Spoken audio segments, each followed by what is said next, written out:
Alright, so I got a LifeFitness X7 and worked well for us for quite some time.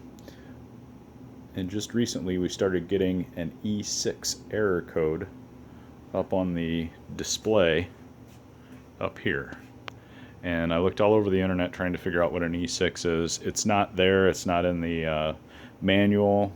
You know, if you look in the user's manual, it doesn't tell you what an E6 is. It's got E5, it's got all kinds of other stuff.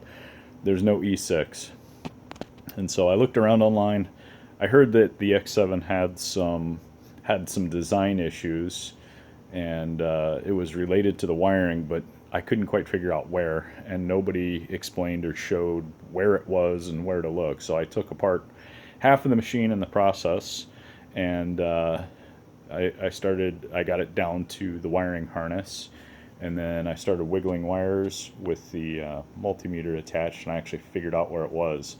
So I thought I'd show you guys so that you don't go through the same trouble I did trying to replace switches that weren't really broken, because they're back ordered from LifeFitness and it takes a long time to get them in. But that wasn't my problem.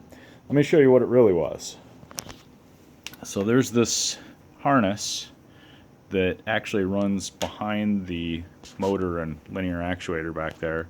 It comes around back here, and then you plug in the limit switch, and I've actually got two on here because I thought initially it was the limit switch. One of these is going away. But you plug in the limit switch, and then this is the power that's going to the motor itself.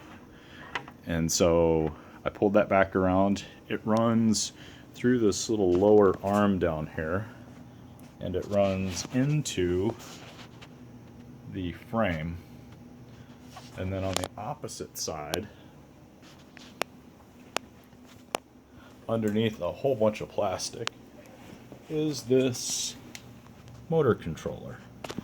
And so this is the other end of that cable. Right now I've got my multimeter attached to it because I was actually ringing out the individual lines. This goes right up there when it's plugged in. And in my case, actually all three of those rung out except for the blue wire. Let me show you what it was.